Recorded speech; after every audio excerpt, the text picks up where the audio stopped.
एक पत्थर की मूर्ति में भगवान दिखते हैं, यह तो सब जानते हैं।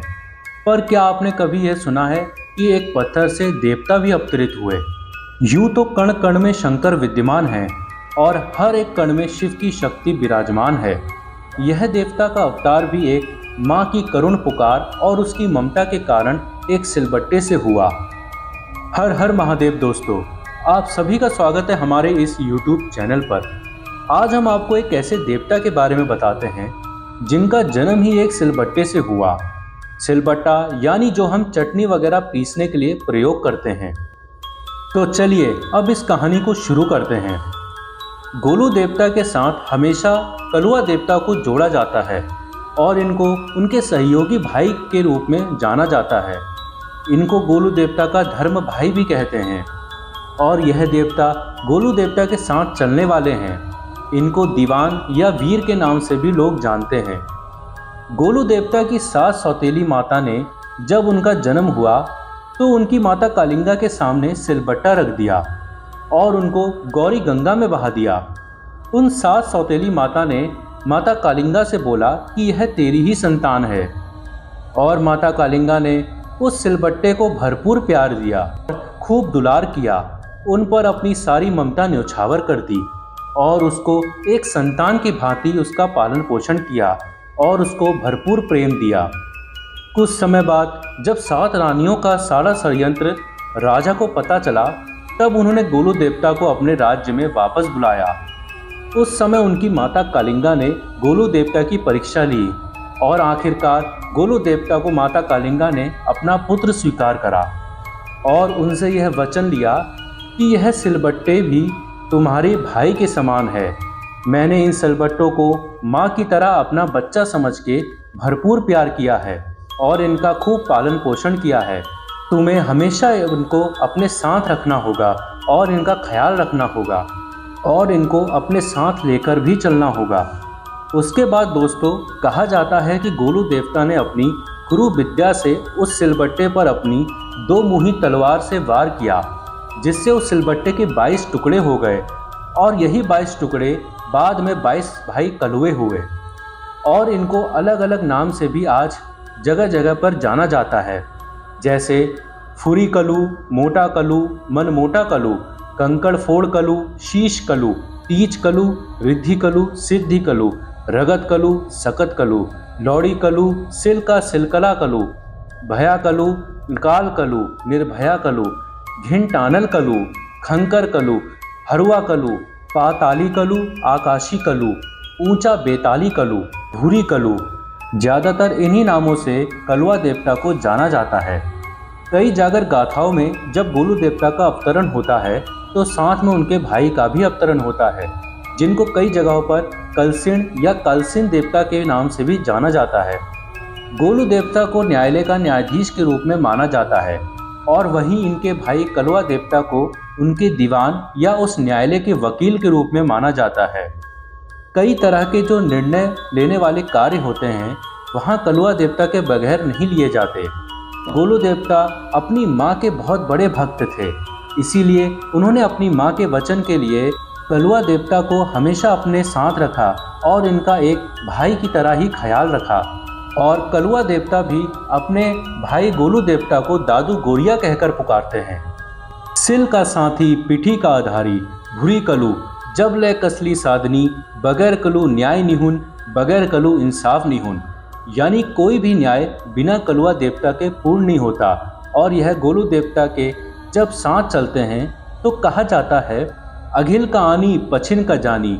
और जब उनकी शक्तियों का वर्णन जागर गाथाओं में किया जाता है तो कहा जाता है ऊंचा तो बेताल सात छः, गैलो तो पाताल सात छः, त्रिगुणी तो घाट सात छः, ऊंचो हिमाल सात छः, सातों शमशान सात छः। यानी उनकी शक्तियां इतनी जगह तक पहुंचने वाली हैं। कहते हैं कि गोलू देवता और कलुआ देवता के साथ इनकी 22 बहनें गणदेवी चलती हैं। 22 बहनें गणदेवी इनकी धर्म बहनें हैं। जाप की गणदेवी, थाप की महाकाली। माता गणदेवी के अनेक रूप हैं और 22 रूप में माता गणदेवी विराजमान हैं और यह 22 रूपों में भी अवतरित होती हैं और यह गाढ़ गदेरों में रहने वाली माता हैं। कई जागर गाथाओं में कलुआ देवता के बारे में कहा जाता है 12 मुट्ठी को खानो खाच है, 18 मुट्ठी को दानो खाच है। दोस्तों, आपने देखा होगा जब गोलू देवता के संग कलवा देवता अवतरित होते हैं तो उनको चावल और मांस की खिचड़ी दी जाती है। मांस यानी काले रंग की दाल। इसके पीछे का रहस्य कुछ इस प्रकार है कि एक बार काली गंगा के घाट पर माता कालिंगा के पीछे 7 मसान पड़ गए और उन्होंने माता कालिंगा को चारों ओर से घेर लिया। तब माता कालिंगा ने अपने भाई महादेव को याद किया, क्योंकि माता कालिंगा पंचनाम देवों की बहन थी और गोलू देवता और कलवा देवता महादेव को मामू महादेव कहते हैं। माता की पुकार सुनकर महादेव ने कलवा देवता को उनकी रक्षा के लिए भेजा।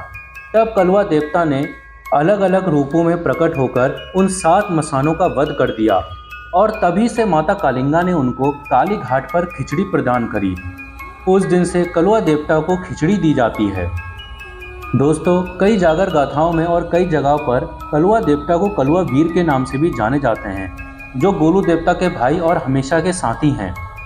कलवा देवता शायद एक नागपंथी सिद्ध थे। अपनी सिद्धियों की वजह से ही उन्होंने इस पंथ में अपनी खास जगह बना ली। कलवा वीर के बारे में कुमाऊं और गढ़वाल मंडलों में अलग अलग जनश्रुतियाँ चलन में हैं। कहते हैं कि कोलवा देवता का जन्म गोलू देवता के जन्म के समय उनकी माता कालिंगा के प्रसव जन्म रक्त से हुआ था, जिसको उनकी 7 रानियों ने एक बट्टे में लपेट दिया था। और कई जागर गाथाओं में कहा जाता है कि इनका जन्म कैला घाट में हुआ और इन्हें मारने के लिए इनके हाथों में हथकड़ियाँ, गले में घनेरी और पाँव में बेड़ियाँ तक बांध डाली और गहरे गड्ढे में फेंक दिया। लेकिन इस गड्ढे से भी ये बाहर निकल आए और सारी बेड़ियों को तोड़ दिया। यह सब इनका चमत्कार था।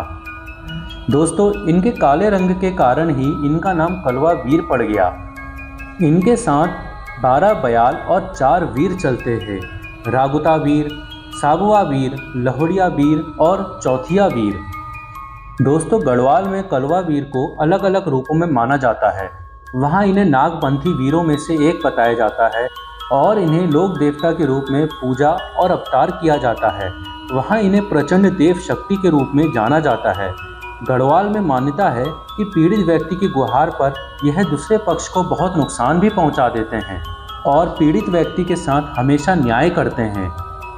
हमारे कुमाऊं मंडल में यह गोलू देवता की पैरोड़ी में से एक हैं और इन्हें भी गोलू देवता के संग न्याय देवता के रूप में पूजा जाता है। यह बहुत ही पर्चवान देवता हैं।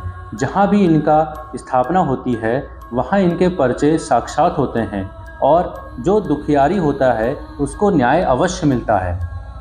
कई जगहों पर इनको भगवान शिव के भैरव अवतार के रूप में भी माना जाता है। दोस्तों, यह सब बातें हम लोग आध्यात्मिक ज्ञान और कई शोध के बाद ही बताते हैं। इसीलिए अगर आप लोगों के पास भी कोई अभिलेखीय पुष्ट जानकारियां हों तो हमसे ज़रूर साझा करें, क्योंकि कोई भी इंसान परफेक्ट नहीं होता। कहीं ना कहीं जानकारियां इधर उधर छूट ही जाती हैं। इसीलिए अगर किसी के पास भी कोई अभिलेखीय पुष्ट जानकारियां हों तो आप हमको ज़रूर बता सकते हैं, जिससे हमारे लोक देवताओं के बारे में जानकारियां जन जन तक फैले। हम आशा करते हैं कि आपको हमारा यह प्रयास अच्छा लगा होगा। अच्छा लगा हो तो लाइक अवश्य करिएगा। कमेंट में अपने कुलदेवों का जयकारा अवश्य लगाइएगा। जय देवभूमि, जय उत्तराखंड।